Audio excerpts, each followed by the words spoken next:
Paz do Senhor, Irmandade. E aí, gente? Vocês estão bem? Chegamos ao capítulo 17 do livro de Atos. Que legal, né, gente? Já estamos terminando aí, ó, bem próximo já mais do fim, do término do livro de Atos. Que coisa boa, né? Não por acabar logo, mas por a gente estar concluindo, né, e conseguindo fazer aquilo que a gente se propôs. E quem não estiver conseguindo, gente, quando acaba Atos, começa de novo. É assim nossa luta, né? Marca aí onde vocês pararam e começa de novo. E aí cada livro a gente começa de novo, porque quando chegar no final você pode dar continuidade até chegar onde você parou. Então o legal da Bíblia é isso, né? Que a gente consegue dar continuidade, tá bom? Não se culpa não, para e começa quantas vezes forem necessárias. Vamos orar. Ó Pai, obrigada, Senhor, por este dia, pelas nossas vidas, por tua mão poderosa nos impulsionando, nos protegendo, nos guardando, nos livrando, nos curando. Ah, Senhor, o Senhor é maravilhoso. Nós te agradecemos. Muitas coisas nós nem vimos e nunca saberemos, eu acho, né, Deus? Mas o Senhor continua sendo Deus. O Senhor é tudo, como eu digo, gosto de dizer, tudo em todos. O Senhor é o nosso Deus e eu te louvo porque o Senhor nos trouxe a crer. O Senhor abriu a nossa mente e está dando iluminação para que nós possamos ter compreensão da tua palavra. Obrigada, Senhor. Obrigada por ter inspirado essas pessoas para escreverem tanta coisa linda que o Senhor deixou de ensinamento para nós. Obrigada, Senhor. Em nome de Jesus. Amém. Gente, bora lá. Eu vou lendo o máximo que eu conseguir aqui. Se não der, eu pulo algum pedacinho. Mas essa aqui é intenso e é bastante coisa de conteúdo, assim. Não é nem por muitos versículos, não. É por conteúdo mesmo, tá? Aqui, vocês lembram o que aconteceu anteriormente? Que Paulo estava ali, onde foi Filipos, onde parece, né, que foi fundada, edificada a primeira igreja ali. Sabe quando a gente fala dos filipenses? É ali. Então, aquela parte onde teve a conversão de Lídia, vendedora de púrpura, depois teve a conversão do carcereiro e das duas famílias deles, né? E aqui a gente vê sempre Paulo nessas viagens intensas, né? Nós chamamos de viagem missionária. E aqui nós vamos ver Paulo. Aí o texto começa no 17, dizendo assim, ó. Tendo passado por Anfípolis, é cada nome, né, gente? E Apolônia, chegaram a Tessalônica. É interessante que aí soa familiar para muitos cristãos, né, que já leram um pedacinho ou outro, ou a Bíblia toda, quando a gente fala daquelas cartas aos Tessalonicenses, né? E é disso mesmo que a gente está falando. Se a gente conseguisse ler, a gente está falando aqui que ele chegou em Tessalônica, e aí a gente fosse ler a carta, a gente ia ver o ponto de vista, né? A gente ia compreender o que estava exatamente acontecendo nesse momento e é muito interessante. Mas vamos lá. Muitos estudiosos dizem que essa foi a primeira carta que Paulo escreveu. Sabia, gente? Mas assim, é uma questão de entendimento, né? Então vamos lá. Havia uma sinagoga judaica e o seu costume aqui, ó. Paulo foi para a sinagoga por 3 sábados, discutiu com eles com base nas escrituras, explicando, provando que Cristo deveria sofrer e ressuscitar dentre os mortos. Coisa interessante, né? Paulo lembra, já, inclusive aqui agora está escrito, era o costume dele. Então ele sabia que tinha uma sinagoga, primeiro ele foi ali para aquela sinagoga e ele começou a falar, né, aqui em Tessalônica. E ele provava pela Bíblia quem era o Cristo, né? Ele provava que Jesus era o Cristo. E aí alguns dos judeus foram persuadidos e se uniram a Paulo e Silas, bem como muitos gregos tementes a Deus e não poucas mulheres de alta posição. Então alguns creram, olha que coisa linda, alguns creram. No 5, os judeus ficaram com inveja. Aí vem os invejosos, né, os judeus, os religiosos. Está escrito mais aqui, homens perversos. Eles juntaram homens perversos e desocupados. É isso que o texto está dizendo. Juntaram esses homens, foram até a casa onde eles estavam hospedados, onde Paulo e Silas estavam hospedados. Tá vendo aqui, ó, Paulo e Silas estavam hospedados. E aí, quando eles chegaram lá, eles arrancaram esse homem de casa, porque eles estavam procurando Paulo e Silas, e aí eles arrastam esses irmãos aí, então eles eram cristãos, né, esse Jason era cristão, e os irmãos que estavam com eles ali, e começa a gritar, este homem que tem alvoroçado o mundo inteiro chegou aqui, eles chegaram aqui. esses homens. E aí, alvoroçado, numa outra tradução, tá escrito transformado, né? Então, ou transtornado também, né? Estes homens que estão deixando o mundo de pernas pro ar, de ponta cabeça, porque o evangelho é isso. O evangelho, ele prega a mão contrária do mundo. Se o mundo está indo para um lado, o evangelho é para outro caminho, né? O caminho que é Cristo, né? E aí eles estão falando disso. Eles falam assim, olha, estes homens estão... Deixa eu puxar que senão não dá pra ver. Agora que eu percebi que vocês não estavam vendo, né? Estes homens estão transtornando, mudando. Eles estão alvoroçando o mundo. Quem dera alguém fale isso de nós, né? Esses irmãos estão alvoroçando o nosso bairro, a nossa família com essas coisas de Deus. Eita, Senhor, que o Senhor nos faça assim.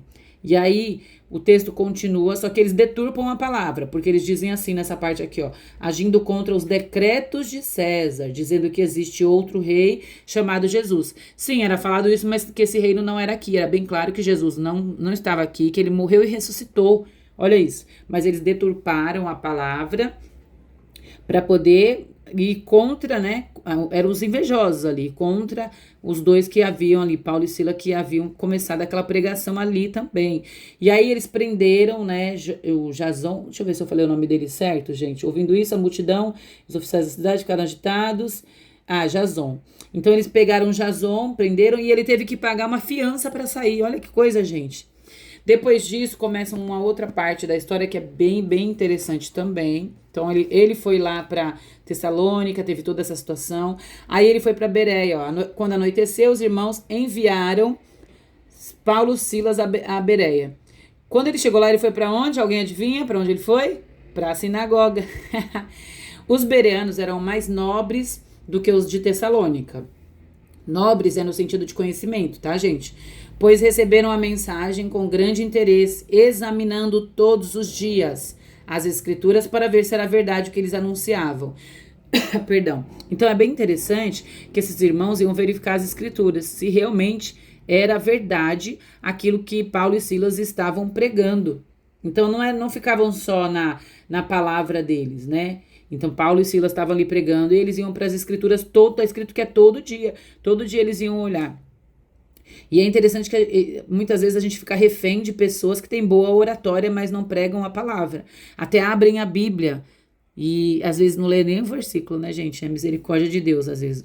Ou só lê o versículo e nunca mais volta pro texto e fica falando coisas da própria cabeça. A gente vê isso muito, as igrejas estão reféns de pessoas assim. Por quê, gente? Porque falta conhecimento.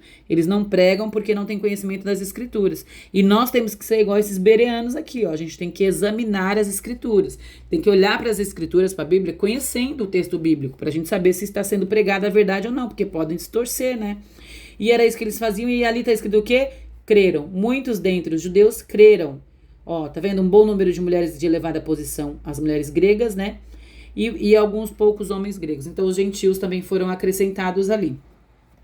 Quando os judeus de Tessalônica ficaram sabendo que Paulo estava pregando a palavra ali em Bereia, eles dirigiram-se, ó, também para lá. Sabe aqueles homens invejosos lá de cima? São esses judeus aqui, ó.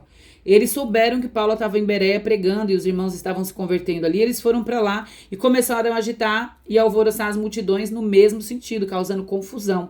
E os irmãos, sabendo disso, olha aí, os invejosos chegaram na área. Os irmãos fizeram o quê? Enviaram Paulo para o litoral, mas Silas e Timóteo não foram, continuaram ali. Provavelmente eles continuaram com os trabalhos e só quem foi é Paulo. E aí, os outros irmãos ficaram em Bereia, tá vendo? Os homens que foram com Paulo o levaram até Atenas. Aí Paulo foi para Atenas. Depois das instruções Paulo mandou instruções para Silas, né? Que tinha ficado, lembra? Silas e Timóteo, para que quando fosse possível eles fossem ficar com ele. Aí aqui em Atenas, não dá nem para acompanhar, né, gente? Porque são muitos lugares. Paulo, ele propagava o reino, gente. Ele trabalhou mesmo. Esse, olha, beber água. Paulo viajava muito e onde ele ia viajando, ele ia sacando a palavra ali a todo momento e pregando o evangelho.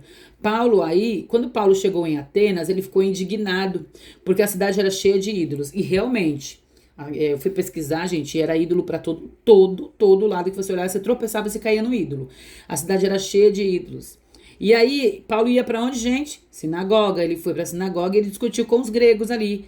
E ele, na sinagoga, eles rejeitaram, ele foi para onde? Para a praça principal. Na praça principal, todos os dias ele estava ali, eles se encontravam. E quem estava ali naquela praça, gente? É como se fosse o centro de entretenimento, o centro principal da cidade, como se fosse um shopping, assim, né?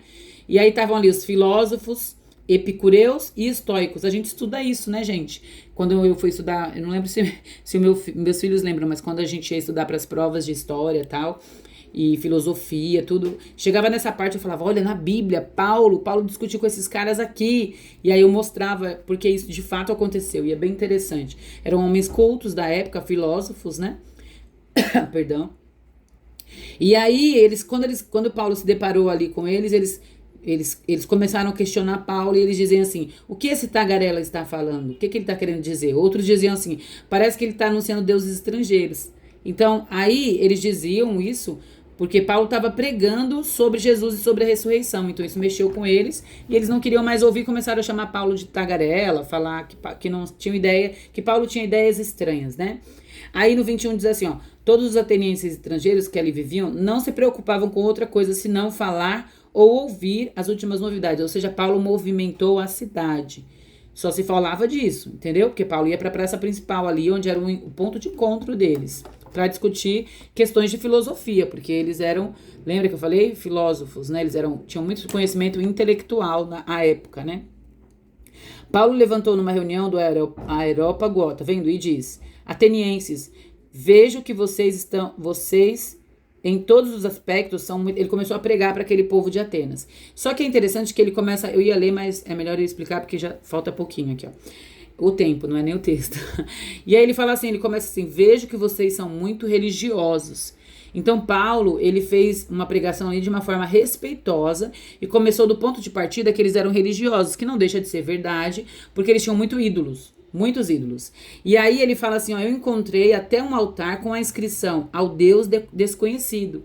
E ele achou um altar que dizia isso, ao Deus desconhecido. Gente, eles não queriam deixar nenhum ídolo de fora.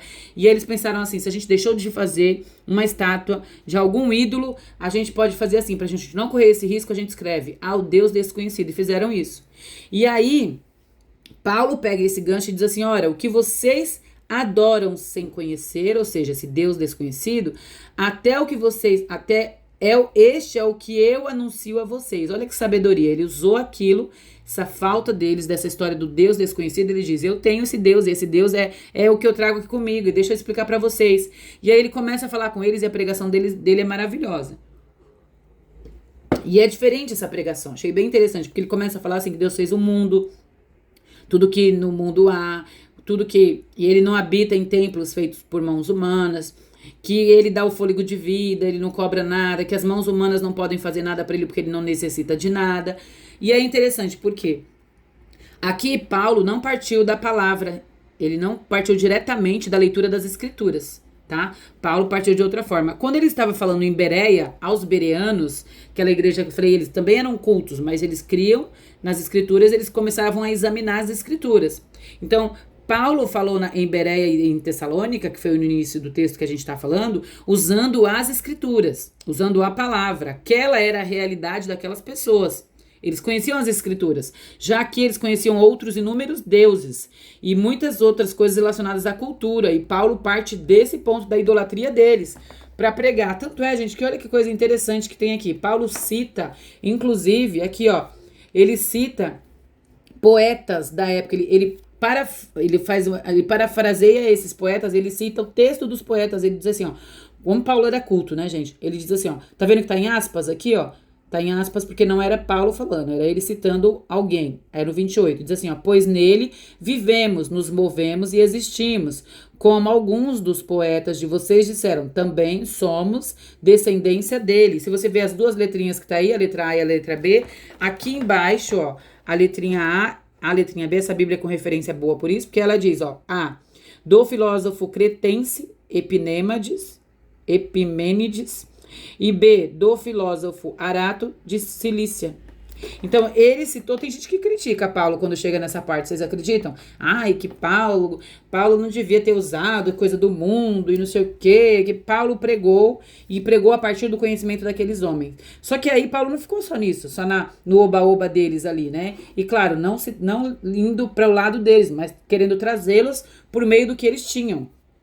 E aí Paulo, ele agora sim, ele entra no cerne do evangelho, da pregação, e ele diz assim, ó, assim, visto que somos descendência de Deus. Aí ele começa a falar, ó, no meio da pregação ele fala, se arrependam. E aí ele fala de Jesus que ressuscitou dentre os mortos. Então Paulo traz sim, ele traz o ponto central do evangelho, que é se arrepender, confessar e crer em Jesus, né?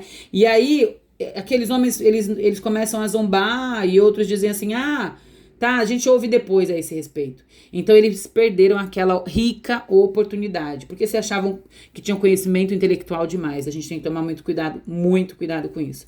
Do mesmo passo que eu falei que tem aqueles que não sabem pregar e que usam a Bíblia de forma leviana, lê o versículo ou nem lê, né? Também tem esses que acham que sabem demais, né? E a própria intelectualidade é que fala e não a palavra de Deus, né?